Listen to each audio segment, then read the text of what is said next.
Boring तो नहीं पढ़ा रहा था ना भाई तूने 1 साल ले लिए? नहीं नहीं सर, मार्क्स देख लो सर, बोरिंग पड़ा सकता। जब एफआर का पेपर आया व्हाट वाज दैट फीलिंग, क्या फील हुआ पेपर को देखकर? फिर एफआर के एग्जाम के पहले आपने कितने दिन दिए थे एफआर को? ठीक है, कितना मार्क्स आपको ऑडिट में? सर 70। 70। बताओ ये जो आपने एक्स्ट्रा मार्क्स लाए इतने सारे, अब ये आपने कैसे मतलब टैकल किया? जो आपने लॉन्च करी थी बीबी वर्चुअल्स वाली, अच्छा, आपने ब्लड टेस्ट लिया था क्या? हाँ, उसके मैंने तीनों सीरीज ले ली है। मान लो मैं सीए फाइनल स्टूडेंट हूँ, मैं आया पुष्पराज, आप मुझे ऐसे कुछ बताना टिप्स जो आपको लगता है कि ये चीज स्टूडेंट लोग को डेफिनेटली फॉलो करना चाहिए, जिससे उनके पास होने के चांसेस या तो इंक्रीज हो जाए या उनको ध्यान रखना चाहिए प्रिपरेशन के समय। तो कितने क्वेश्चन की प्रैक्टिस करते थे? मान लो एक चैप्टर है फाइनेंशियल इंस्ट्रूमेंट, 150 क्वेश्चन है, उसमें कितने क्वेश्चन लिख के करते?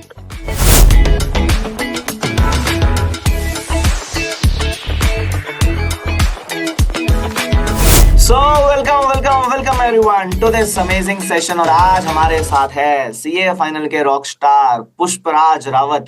आपका नाम पुष्पराज रावत ही है ना? जी सर। यस, तो भाई एक तो नाम आपका इतना बढ़िया पुष्पराज, झुकेगा नहीं, और आप ऑफ कोर्स झुके नहीं हो क्योंकि एफआर में 81 मार्क्स तो है, रैंक भी है। रैंक आपकी कौन सी है? 26? सर 26। 26वीं रैंक भी है और सारे सब्जेक्ट में एग्जामिनेशन भी है। भाई क्या खा के गए थे पता नहीं एग्जाम में, वो जानेंगे इनसे। But first of all Pushparaj, on a serious note, wish you many many many congratulations. बहुत अच्छा लगा आपका रिजल्ट देखकर। और मुझे थोड़ा बताओ ना, रिजल्ट जब आया तो आपने रिजल्ट कैसे चेक किया, माहौल कैसा था घर पे? वो एक मोमेंट थोड़ा रिलीव करवाओ, मजा आ जाए फिर। सर रिजल्ट से पहले तो एक नाइट पहले तो मैं ट्रैवल कर रहा था। ठीक तो है। मेरे को ऐसा था कि मैं रिजल्ट के दिन सो नहीं पाऊंगा, मतलब उससे एक दिन पहले वाली रात। तो मैं उससे पहले वाली रात में सोया ही नहीं कि मैं रिजल्ट के दिन वाले तो चैन से सो पाऊं। फिर जैसे ही सुबह 7:30 बजे उठ गया मैं, तो उठने के बाद मेरे को ऐसा लग रहा था रिजल्ट 10 या 10:30 के अराउंड आएगा। तो मैंने सोचा चलो बाहर चल के थोड़ा रिलैक्स कर लेते हैं। 8:30 बजे मैं निकल गया घर से बाहर। बाहर जाके मैं जैसे ही मतलब दोस्त के पास गया तो वहां पे बैठा, किसी ने मैसेज डाल दिया रिजल्ट आउट। तो भाई साहब मैंने उधर ही जाके चेक करा। फिर मैं 1 मिनट भी नहीं रुका, घर गया, घर पे बताया कि हो गया पास।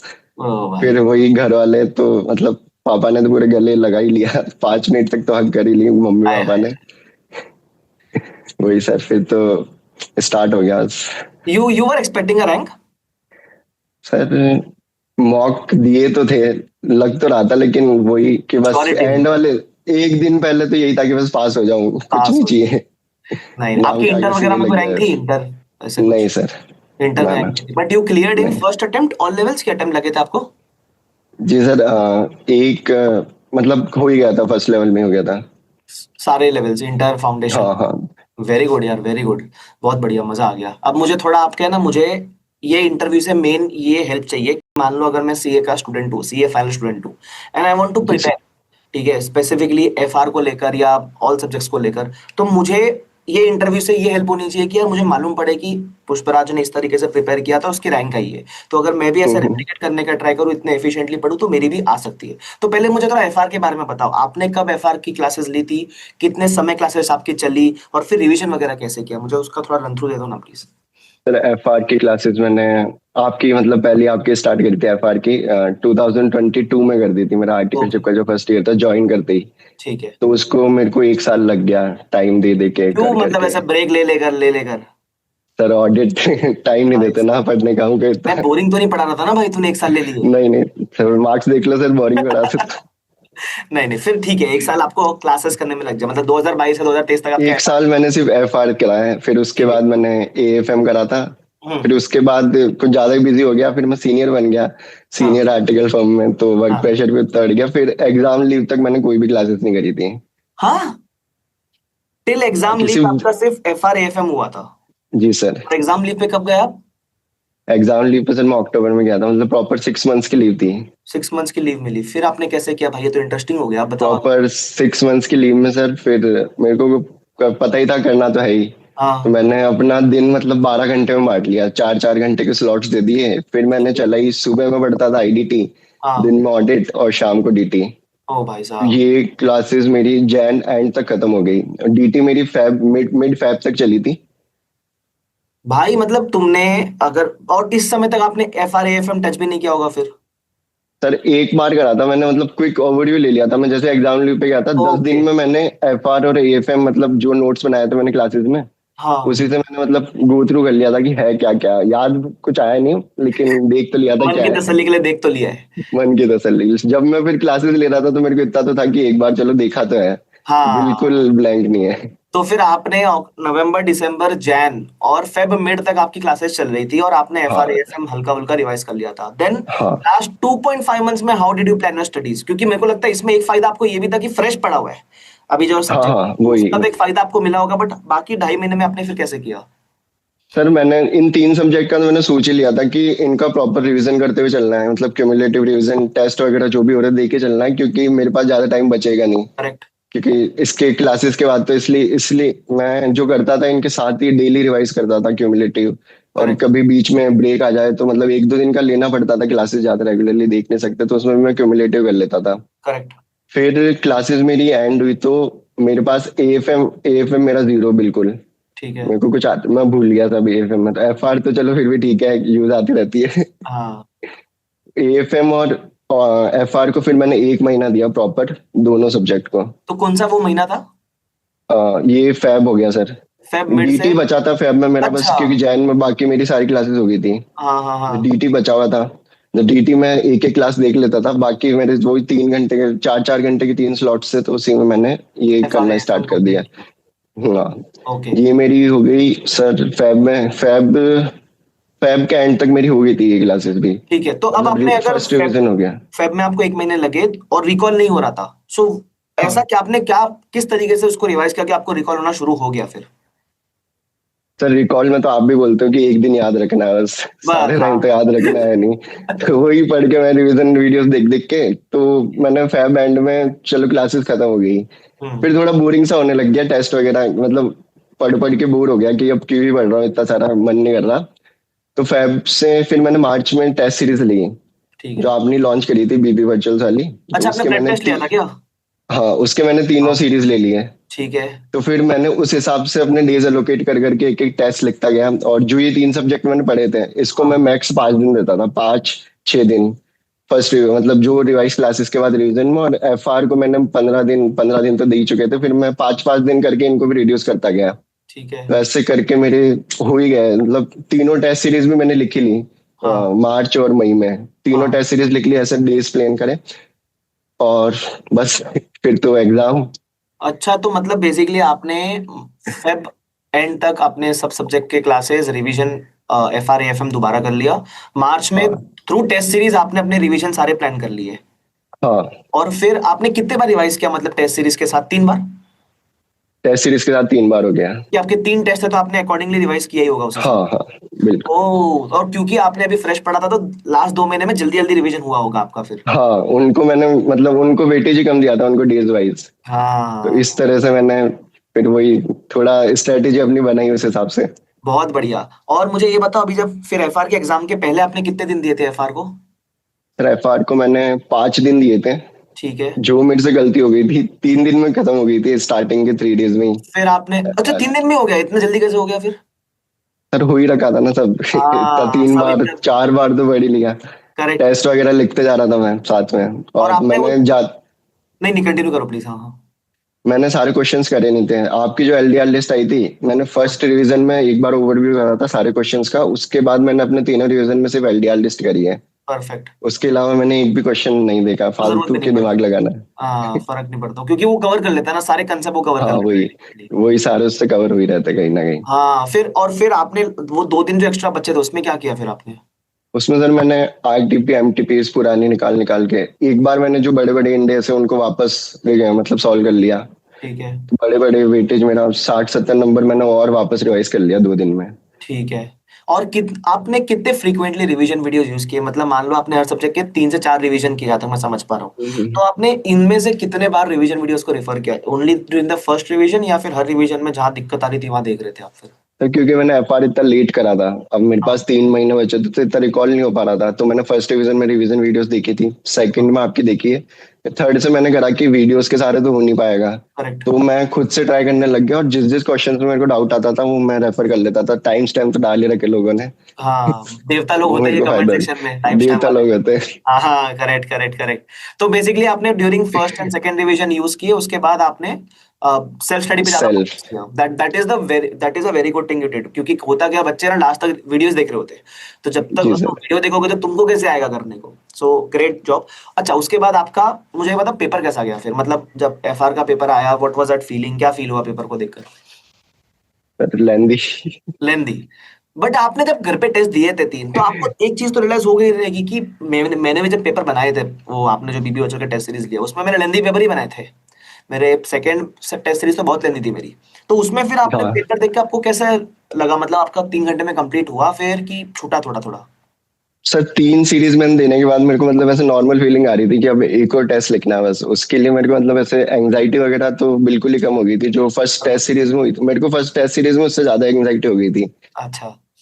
तो सर लेंदी तो थे बीबी बच्चल के फर्स्ट सेकंड थर्ड, हम्म। लेकिन आईसीआई का इससे भी ज्यादा लेंदी आ गया।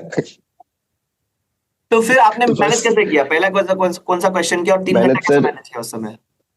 सर 3 घंटे मेरे को ये तो पता चल गया पेपर लेंदी है। तो हाँ। आप बोलते थे ना वो थ्योरी लिख के आनी पड़ती है, उसके मार्क्स मिलते हैं। तो हाँ। मैंने उसको पूरा स्किप कर दिया। मैंने बोला ये लिखने बैठा तो मेरा कुछ ना कुछ छूटेगा। करेक्ट। तो मैंने सोचा पहले न्यूमेरिकल जो भी आंसर बन रहा है 1-2 नंबर मैं छोड़ सकता हूँ, तो मैं न्यूमेरिकल्स करके मेरा बिल्कुल लास्ट मिनट एग्जामिनर कॉपी लेने आ रहा था। मेरी करेक्ट। बैलेंस शीट मैच नहीं हो रही थी कंसोल की। करेक्ट। बिल्कुल लास्ट मिनट में बैलेंस शीट मैच करिए, उसको पेपर दिया। मतलब अटेम्प्ट पूरा 100 मार्क्स का हो गया था। ओह, और आपने फिर, अब ये प्रेजेंटेशन पे आता हूं, जैसा आपने बोला मैंने थ्योरी लिखी नहीं किसी भी क्वेश्चन में, तो were you following the presentation of ICI, कि जैसे क्लास में सिखाया वैसे आप कर रहे थे अपने हिसाब से presentation? Presentation sir, test series लिखता था मेरे को, तो मेरे को वो रिमार्क्स दे देते थे कि ये इम्प्रूवमेंट आप कर सकते हो। तो हाँ। मैंने बस उसी हिसाब से मैं इम्प्रोवाइज करता गया और ये प्रेजेंटेशन अपने आप बनी गई। मतलब कुछ अच्छा। एक्स्ट्रा थिंकिंग करने की जरूरत नहीं, फ्लो फ्लो में वही जो मैं खुद का ही करता था। आईसीआई वाला भी नहीं करा, आपने जो नोट्स में करवा रखा था बस वही फॉलो करा उस है। हिसाब से किया। मैं ये इसलिए पूछता हूँ कि हाँ काफी बच्चे से सोचते हैं कि यार आईसीआई की प्रेजेंटेशन, क्योंकि आईसीआई का कोई के 5-5 मार्क का क्वेश्चन भी 2-2 पेज का है, तो वो अगर करने बैठ गया फिर तो एक ही क्वेश्चन आएगा एग्जाम में। सो वो तो सर पागल हो जाएंगे उसको देख के, ये क्या लिख रखा है। आईसीआई का हाँ। आंसर ही समझ में नहीं आता क्या क्या से सॉल्व करा इन्होंने। Correct, correct, correct. तो आपने पेपर मतलब 100 मार्क का अटेम्प्ट तो कर ही लिया उस हिसाब से। जी सर। अच्छा, वैसे आपको पूरे सीएफएल में सबसे वीक सब्जेक्ट कौन सा फील होता था कि यार ये सब्जेक्ट मुझे नहीं पसंद है? एएफएम। एएफएम, और सबसे ज्यादा मार्क्स आपके एएफएम में? अच्छा, एएफएम में भी मैंने तो इसलिए भी क्योंकि आप ब्लैंक हो गए थे ना फर्स्ट रिवीजन में, एकदम ही मतलब बिल्कुल कंप्लीट बिल्कुल ब्लैंक थे, सर, तो उसमें ज्यादा और फील हो जाता है। ये मेरा सबसे वीक ही था सब्जेक्ट। पहले इंटर में भी फाइनेंशियल मैनेजमेंट था, तो उसमें भी मेरे 43 मार्क्स आए, तो जस्ट बच पास हुआ था उसमें। तो हाँ। इसमें भी वैसा ही था कि इसमें फेल नहीं हो जाऊं, बाकी तो सब कर लूंगा मैं कैसे ना कैसे करके। Correct, correct, correct. मुझे एक ऑडिट बात से। बड़ी, हाँ, मैं जी सर। ऑडिट पे ही आ रहा था। अभी आप ऑडिट का नाम ले रहे तो मैं आ ही रहा हूँ। भाई जैसे, अगर मानो ना मानो, this attempt was the toughest paper for audit. मतलब होता है ना, एक पेपर जी टारगेट करता है, इजी है, इस बार ऑडिट टारगेट जी किया। और मैं जितने भी रिजल्ट्स देख रहा हूँ ना, मैक्सिमम ग्रुप 1 में जो बच्चा क्लियर नहीं कर पाया, उसके एफआर एएफए में कितने बच्चों का एग्जामिशन है, 50+ है, बट ऑडिट इज समथिंग जहाँ 20s में बच्चे पढ़े, 30s भी नहीं, 20s में, 29, 28 ऐसा। और आपके ऑडिट में एग्जामिशन है। ठीक है, कितने मार्क्स आपको ऑडिट में? सर 70। 70। बताओ, ये जो आपने एक्स्ट्रा मार्क्स लाए इतने सारे, अब ये आपने कैसे मतलब टैकल किया? मुझे ऑडिट का थोड़ा बताओ ना। I know this is for FR, but audit मुझे जानना है, क्योंकि बच्चा देखेगा, तो ऑडिट में कैसे मैनेज किया आपने? सर ऑडिट में डर तो लगता ही था, पढ़ने पे पहली बार बैठेंगे कुछ याद आता नहीं है उसमें। तो फर्स्ट रिवीजन मैंने केसवानी सर की क्लासेस ली थी, तो मैंने उन्हीं के साथ जो फ्लो में रोज याद कराते थे, एक क्लास देखता था मैं। हम्म। तो क्लासेस में फ्लो याद कराते थे, उसको मैं ऐसा करता था कि जैसे क्लास खत्म हो गई, हम्म। फिर उसके बाद मैंने आधा घंटा देख के वापस वो फ्लो रिकॉल करा। हम्म। फिर उसके बाद सोने से पहले मैं एक बार वापस रिकॉल करके सोता था। हम्म। और एक बार क्लास वापस अगले दिन लेने से पहले फिर मैं आधा घंटा उसको रिकॉल करता था। हम्म। तो यही मैंने रोज कंटिन्यूस करा है जब से मैंने क्लास स्टार्ट करी है। मतलब मैंने दिसंबर एंड में क्लास स्टार्ट करी थी और मैंने मई तक पेपर के मतलब 25 अप्रैल तक मैंने ये रोज करा है रोज? ऑडिट में। तो सर मेरा वीक था थ्योरी, मेरे को नहीं आती समझ में हाँ। इतनी, रिस्क नहीं लेने का। मतलब ये अच्छी चीज की आपने। एक तो होता है कि डर लगता है सब्जेक्ट से, तो अपन उसको इग्नोर करते हैं, आपने उसको रोज पकड़ लिया, बोला भाई तुझे तो रोज रोज पकड़ पढ़ूंगा, तो तू देख ले, तेरा तेरे को तो रोज पढ़ेंगे, तो दैट इज अ वेरी इसकी गुड। टेंशन इसकी टेंशन खत्म। इसकी टेंशन खत्म। और आपने मतलब राइटिंग प्रैक्टिस वगैरह करी थी क्या सब्जेक्ट्स में, मतलब प्रैक्टिस जैसे एफआर और ऑडिट? मुझे इसका बताओ, एफआर में आपने लिख के प्रैक्टिस किया था कि रेफर किए थे, और ऑडिट में फिर कैसे क्वेश्चन प्रैक्टिस किए थे आपने? सर ऑडिट में सिर्फ टेस्ट सीरीज से करा था। ठीक है। राइटिंग प्रैक्टिस अलग से कुछ नहीं करा था। बाकी फ्लो मैं रिकॉल करता गया था, जैसे क्लासेस में कराते थे और यूट्यूब लेक्चर्स पे, तो फ्लो मैंने रिकॉल करता था मैं। अपनी मतलब खुद से बिना किताब खोले। तो ओके। फ्लो रिकॉल कर करके वैसे ही हो गया। मतलब रोज ऑडिट सुबह रोज उठ के पढ़ता था मैं पहले। 3 घंटे मेरे ऑडिट के जाते थे, 3-4 घंटे रोज। हम्म। बाकी फिर मैं दूसरे सब्जेक्ट उठाता था। ठीक है। तो ऑडिट टफ तो है, लेकिन मैनेज हो तो जाता है। कर। और एफआर फिर आप मैनेज कर कैसे ले। लिख के करते थे, क्या करते थे एफआर में? एफआर में सर क्वेश्चन प्रैक्टिस। तो कितने क्वेश्चन की प्रैक्टिस करते थे? मान लो एक चैप्टर है फाइनेंशियल इंस्ट्रूमेंट, 150 क्वेश्चन है, उसमें कितने क्वेश्चन लिख के करते थे? सर मैं सारे कर लेता था, स्क्रिबल कर करके, एलडीआर वाले। एलडीआर वाले सारे लिख के कर लेते थे आप? मतलब उसमें रफ में स्क्रिबल प्रैक्टिस कर करके। लिया, स्क्रिबल करके फटाफट से फटाफट हाँ से। हाँ हाँ हाँ, वही। अच्छा। Very good very good. अच्छा मुझे एक बात बता, आपके प्रिपरेशन में जैसे आपके तो बहुत अच्छे मार्क्स है, रैंक भी आई है, आपको ऐसा लगा कि और बेटर रैंक आ सकती थी, ऐसा कुछ? आ सकते थे। बस यही दिक्कत लगती है मुझे रैंक करके। इनको कितना भी देते ना, उसके बाद भी सोचते हैं यार हल्का बेटर तो हो ही सकता था, ये मत करना भाई, बहुत अच्छे मार्क्स आए आपके।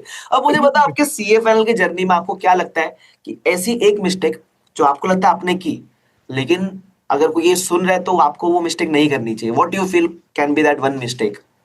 सर रिलेटेड टू एग्जाम्स और एनीथिंग एनीथिंग, मतलब वो पढ़ाई को लेकर हो सकती है, एग्जाम को लेकर हो सकती है, किसी भी चीज को लेकर हो सकती है। पढ़ाई को लेके तो वही कि लास्ट के 3 महीने में मेरे जैसा स्टंट तो मत करना कि क्लासेस पूरी पेंडिंग है। पहले पहले कंप्लीट कर लो classes, but I will see. पहले ही कर। आपने अच्छा खींच लिया 6 महीने में। अल्टीमेटली मैटर वो लास्ट 6 मंथ से करते हो, और आपने वो 6 महीने में डिसिप्लिन से मेरे ख्याल से जो पढ़ाई करी, दैट ऑल्सो हेल्प, क्योंकि फ्रेश था। अब एफ आर एफ एम पहले किया तो भूल गए। ठीक है, ऑफकोर्स। हाँ, आपको लगता है कि अगर मेरी क्लासेस, सॉरी, इसके आर्टिकलशिप तक क्लासेस सारी हो जाती, तो आपको लगता है you would have been a better position थोड़ा सा? जी सर, ज्यादा रिविजन हो जाते फिर। जो ज्यादा? 3 महीने में मैंने कुछ नहीं करा था, करेक्ट। वो हो जाता कुछ तो। ओके, तो that mistake you will say कि यार क्लासेस जल्दी कर लेना चाहिए थोड़ा सा। और सर एक और मिस्टेक है, आईवीएस के बारे में टेंशन मत लेना बस। क्यों ऐसा? इंटरेस्टिंग चीज हो गई है, क्यों ऐसा, क्यों टेंशन मत लेना? सर आईवीएस की टेंशन में फालतू ही लेता था। मतलब ऐसे डर तो लगता ही है ना कि एक सब्जेक्ट है उसका कुछ भी नहीं पढ़ा, और फिर करेक्ट। पेपर में जाके देखा तो 5 सब्जेक्ट तो कवर मैं ऑलरेडी कर ही चुका हूँ। करेक्ट। और और लॉ आईपीएस में कॉस्टिंग में आप कितना, आपके लॉ आईपीएस से कॉस्टिंग में कितने आप मार्क्स आए? अच्छे मार्क्स आए आपके? तो वो सर बिना बिल्कुल जीरो प्रिपरेशन के साथ हाँ, सिर्फ और फिर इंडेक्स बनाई थी इसकी। लॉ कॉस्टिंग वगैरह फिर कैसे मैनेज किया आपने? लॉ कॉस्टिंग सर आप कुछ भी कर लो, कुछ नहीं कर पाओगे उसमें, आईसीआई पता नहीं कहाँ से पूछता है। उसमें तो दिमाग लगाना ही नहीं है। तो उसमें दिमाग लगा रहे नहीं है भाई, तुम बाकी 5 सब्जेक्ट पढ़ रहे हो, तुम्हारा हो जाएगा, what this is what you. हाँ, उसी से हो जाएगा। ओके, मतलब 5 सब्जेक्ट बढ़िया से करो, आपको ऐसा लगता है? जी सर। तो ये मिस्टेक। अच्छा मुझे अभी ऐसे कोई 2-3 टिप्स दो। मान लो मैं सीए फाइनल स्टूडेंट हूँ, मैं आया पुष्पराज, आप मुझे ऐसे कुछ बताना टिप्स जो आपको लगता है कि ये चीज स्टूडेंट लोग को डेफिनेटली फॉलो करना चाहिए, जिससे उनके पास होने के चांसेस या तो इंक्रीज हो जाए, या उनको ध्यान रखना चाहिए प्रिपरेशन के समय। What are those 2-3 tips which you need to give to the students? तो पहले तो मैं ये बोलूंगा कि आप जब कुछ एक सब्जेक्ट पढ़ रहे हो, तो जो पहले पढ़ रखा है कि याद आएगा नहीं आएगा उसको तो आप भूल ही जाओ। जिस पे फोकस कर रहे हो सिर्फ उसी पे फोकस रहो, यही रहेगा। और दूसरी चीज, कंसिस्टेंसी मेंटेन रखो। कि हम्म। ये 1 दिन पढ़ लिया फिर 2 दिन पढ़ लिया, ये नहीं, इसको फॉलो करते रहो तभी जाके कुछ हो पाएगा। 6 महीने ही है, इसी में पूरा खींच दो, हारनी वारनी। और तीसरी चीज सर, स्ट्रेटेजी सब अपने हिसाब से बनाते हैं। ऐसे हम्म। मतलब स्ट्रेटेजी सबके मतलब सब शेयर करती है, जैसे मेरी सबसे डिफरेंट थी। हम्म। बाकी किसी रैंकर की और कुछ होगी, या किसी और बच्चे की किसी और होगी, तो अपने हिसाब से जो जिसमें आपका आउटपुट लगे, वैल्यू एडिशन लगे, वैसी अपनी खुद की एक स्ट्रेटेजी बनाओ, उसी को फॉलो करके चलो। बाकी कई मतलब फॉलो नहीं कर पाते हैं, कहीं छूट जाता है या भटक जाते हैं कई स्ट्रेटेजी से, फिर तो फैकल्टी वगैरह तो रहती है, आप तो वीडियो डालते रहते हो वैसे भी, हाँ। भाई आएगा। हाँ, भाई आया करा के जाएगा।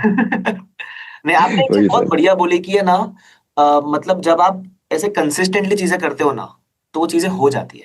इट इज ऑल जी अबाउट सर। Consistency only. एक दिन तो एफर्ट सभी मार लेते हैं, आपको जी सर। कंसिस्टेंटली एफर्ट मारते रहना चाहिए, that is a very good thing. अच्छा, एनी मिथ जो आपको लगता है सीए के बारे में मिथ है यार, मार्केट में ये नहीं होना चाहिए, ऐसा व्हाट यू फील?